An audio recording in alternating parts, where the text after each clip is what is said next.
Ladakh is dying. बीते कुछ दिनों में लद्दाख के करीबन 30,000 लोगों ने एक साथ आके गवर्नमेंट के खिलाफ प्रोटेस्ट करना शुरू कर दिया है। आप इन वीडियोस को देखो कि सिचुएशन कितनी ज्यादा सीरियस है।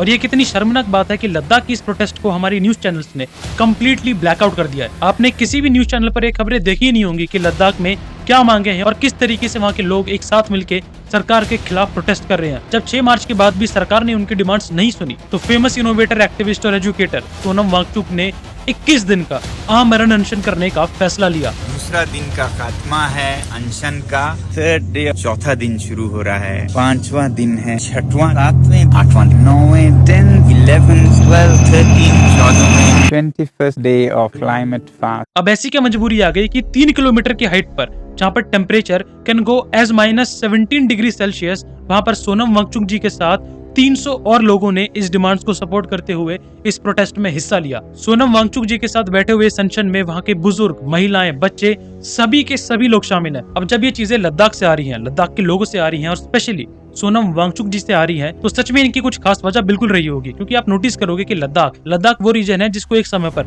ऐसी चॉइस भी दी गई थी कि वो पाकिस्तान में शामिल हो जाएं, हमारे साथ यानी कि भारत में शामिल हो जाएं, या फिर अपनी खुद की इंडिपेंडेंस मेंटेन करें। और तब भी लद्दाख ने हमको यानी भारत को चुना था। लद्दाख के लोगों ने हमेशा से इंडियन आर्मी का साथ दिया है।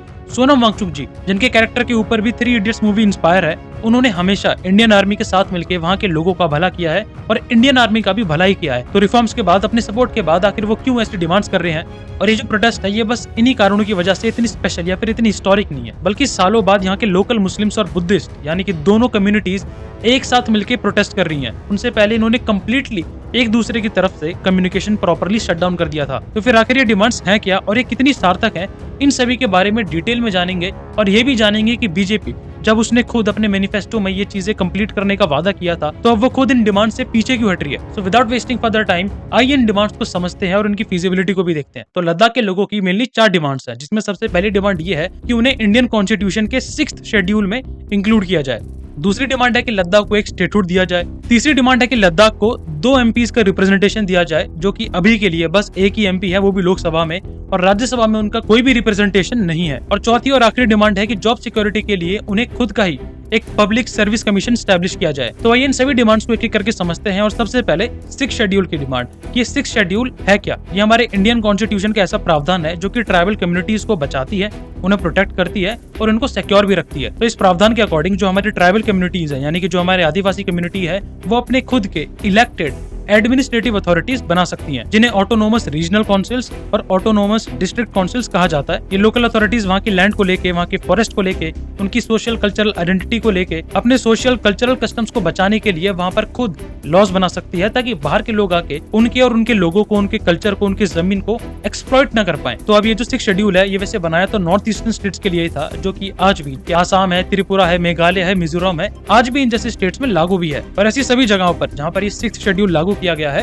यहाँ पर जो हमारी स्टेट की गवर्नमेंट है, वो डायरेक्टली यहाँ पर कोई भी इंटरफेयर नहीं कर सकती। उन्हें वहाँ की लोकल एडीसी या फिर लोकल एआरसी से ही इंप्लीमेंट कराने होंगे, अगर उन्हें कोई लॉज या फिर चेंजेस कराने भी हैं तो। अब अगर आप सोच रहे हो कि लद्दाख में तो कोई ऐसी जमीन भी नहीं है, कोई फॉरेस्ट भी नहीं है, पूरा डेजर्ट वाला इलाका है, तो फिर आखिर सोनम वांगचुक और वहाँ के लोग ऐसे 6th शेड्यूल की डिमांड रख क्यों रहे हैं? वेल, इसके 3 सबसे मेन कारण है। इसमें सबसे पहला तो यही है कि सभी जगहों की, सभी रीजन की अपनी अपनी बायोडाइवर्सिटी होती है, और सोनम वांगचुक जी के हिसाब से लद्दाख का एनवायरनमेंट क्लाइमेट चेंजेस के लिए बहुत ही ज्यादा सेंसिटिव है और वो इन सभी चीजों को झेल नहीं सकता। और अगर बाहर के इंडस्ट्रियलिस्ट को, बाहर की कंपनीज को, वहाँ के कैपिटलिस्ट को लद्दाख में आने दिया जाए, उनके रिसोर्सेज को एक्सप्लॉइट करना दिया जाए, तो फिर ये बहुत ही ज्यादा नेचुरल डिजास्टर को बूस्ट अप कर देगा, जिससे फिर लैंडस्लाइड्स, फ्लड्स, फ्लैश फ्लड्स, ऐसी चीजें बहुत ही ज्यादा बढ़ जाएंगी। और फिर लद्दाख में मेनली शेड्यूल्ड ट्राइब्स का ही वास है। आप नोटिस करोगे कि लेह डिस्ट्रिक्ट में ये नंबर करीबन 66.8% है, कारगिल में शेड्यूल्ड ट्राइब्स का नंबर 83% तक है, और किसी किसी रीजन में तो ये नंबर 99% तक भी जाता है। और इन सभी के सभी शेड्यूल्ड ट्राइब्स के अपने अपने यूनिक और स्पेशल कल्चर्स हैं, लैंग्वेज हैं,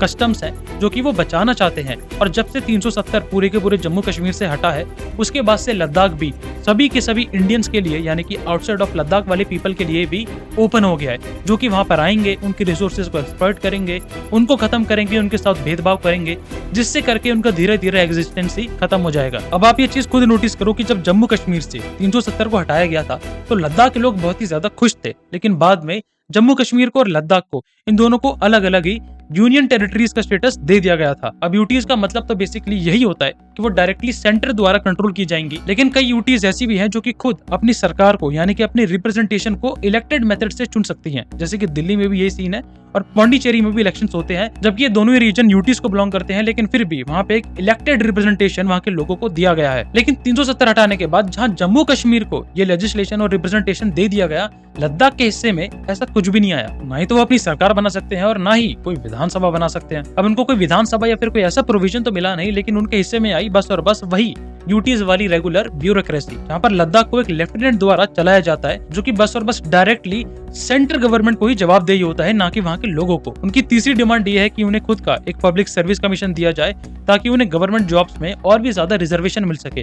और उनकी चौथी और आखिरी डिमांड है कि उन्हें कम से कम 2 पार्लियामेंट में एमपीज की सीट्स तो दी ही जाएं, क्योंकि जब पूरा जम्मू कश्मीर एक ही स्टेट हुआ करता था, जब लद्दाख के रीजन में से ऐसे 4 एमपीज अवेलेबल थे, लेकिन अब ये नंबर 0 हो चुका है। तो इसी कारण से ये सभी की सभी डिमांड्स हैं कि 6 शेड्यूल ताकि वो अपनी आइडेंटिटी को, अपने कल्चर को प्रोटेक्ट कर सके, स्टेटहुड ताकि बाकी लेजिस्लेशन बनाने में आसानी हो, पब्लिक सर्विस कमीशन ताकि उन्हें गवर्नमेंट जॉब्स में और भी ज्यादा अपॉर्चुनिटीज मिल सके और भी ज्यादा रिजर्वेशन मिल सके, और फाइनली अपने रिप्रेजेंटेशन के लिए उनके पास कम से कम 2 एमपीज हो 2 डिस्ट्रिक्ट से। अब आप मेरी इस इन्फॉर्मेशन को चाहे आधा सच मानो या फिर आधा झूठ मानो, लेकिन आप शायद से मानोगे नहीं, लेकिन खुद बीजेपी ने ही, उन्होंने अपने 2019 के मैनिफेस्टो में खुद ये तीसरे चौथे पॉइंट में मेंशन कर दिया था कि वो लद्दाख को 6th शेड्यूल में इंक्लूड कर देंगे। तो फिर अब क्यों बीजेपी अपनी इस डिमांड से पीछे हट रही है? मैंने आपको बहुत जगह बताया तो ऐसा जाएगा कि बीजेपी चाहती है कि लद्दाख के रिसोर्सेज को एक्सप्लॉइट किया जाए। आपको ये भी बताया जाएगा कि बीजेपी अपने क्लोज इंडस्ट्रियलिस्ट को वहां पर जमीन देके उनके रिसोर्सेज को एक्सप्लॉइट करना चाहती है और बदले में उनसे पैसा हटना चाहती है, बट शायद से ये सच ना हो। तो फिर चलिए आकर खुद देखते हैं कि फिर ये डिमांड्स आखिर कितनी सार्थक है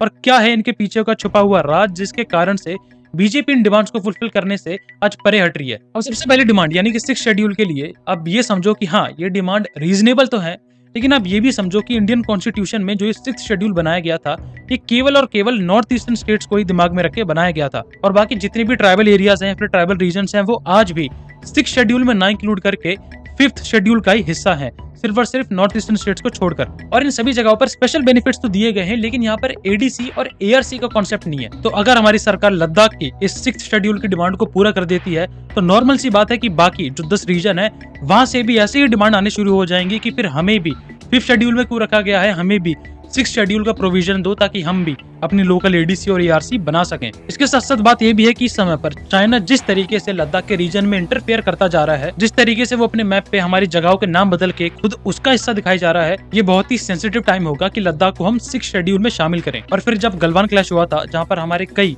इंडियन आर्मी के सोल्जर्स ने अपनी जान तक गंवा दी थी, उसके बाद हमारी सरकार भी चाइना के इंटेंशंस को लेके बहुत ही ज्यादा क्लियर हो गई थी, जिसके बाद से हमारा पूरा का पूरा मिलिट्री पैटर्न ही बदल गया था। जहाँ पर हम पहले अपनी नेवी पर कॉन्सेंट्रेट कर रहे थे, उसके बाद हमारी पूरी की पूरी स्ट्रेटेजी बदल गई और हमने तुरंत कई सारे ट्रूप्स लद्दाख में डिप्लॉय करना शुरू कर दिए। तो अगर ये 6th शेड्यूल लद्दाख को दिया जाता है, तो लद्दाख के पास इतनी इंडिपेंडेंस और ऑटोनॉमी आ जाएगी कि उनके मिलिट्री प्रोजेक्ट्स भी हैम्पर हो सकते हैं। और इन प्रोजेक्ट्स में रोड नेटवर्क भी आते हैं, टनल सिस्टम भी आते हैं, एयर स्ट्रिप्स और सर्विलेंस पोस्ट भी आते हैं, और इसके साथ साथ बाकी जो सिक्योरिटी इंफ्रास्ट्रक्चर है वो भी शामिल होता है, जैसे कि जोजिला टनल, जो कि भारत की सबसे बड़ी रोड टनल होने वाली है, जिसका ओवरऑल बजट 4500 करोड़ रुपए का है। और ये 15 किलोमीटर की टनल लद्दाख माउंटेन पास से करीबन 3 घंटे से ये समय 15 मिनट तक रिड्यूस कर सकती है। बहुत ही ज्यादा गैप है ये। हरपाल सिंह, जो कि इस पूरे के पूरे प्रोजेक्ट के हेड भी थे, उन्होंने बताया कि इस समय पर जैसी हमारी कंडीशन है, हम लद्दाख में चाइना के खिलाफ 10 दिन भी नहीं लड़ सकते। तो ऐसी सिचुएशन में, ऐसे सेंसिटिव समय पर अगर हम लद्दाख की 6th शेड्यूल की डिमांड को पूरा कर देते हैं, तो एनवायरमेंटल रीजन के कारण से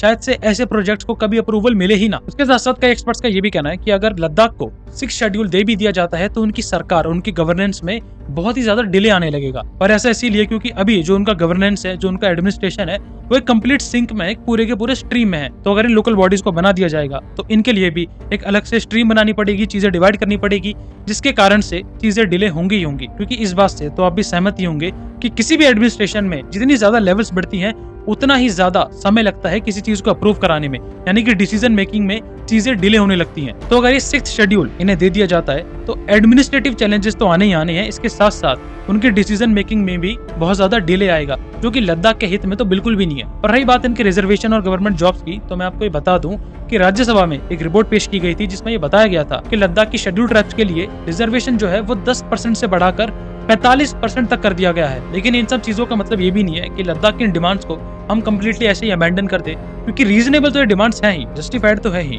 तो सरकार और लद्दाख के लोगों को, इन दोनों ही पार्टियों को एक साथ बैठ के एक कंक्लूजन पर आना ही होगा, ताकि लद्दाख के लोगों का भरोसा भी जीता जा सके, उनकी चीजें उन्हें प्रोवाइड की जाए और चाइना को भी उसी मूव से हम टैकल भी कर पाए। क्योंकि लद्दाख जो रीजन है उस पर हमेशा से चाइना की नजर तो रही ही रही है और लद्दाख के लोगों ने हमेशा से इंडिया के साथ दिया है। तो हमारी भी ड्यूटी बनती है कि हम दोनों सिचुएशन को समझें, परखें और तभी डिसीजन लें। तो उम्मीद करता हूँ कि आपको इस वीडियो में कंप्लीटली चीजें समझ आ गई होंगी। दोनों पक्षों को जानना इसलिए जरूरी भी है कि हम अंधे ना होकर बस किसी एक साइड को ना झुक जाएं।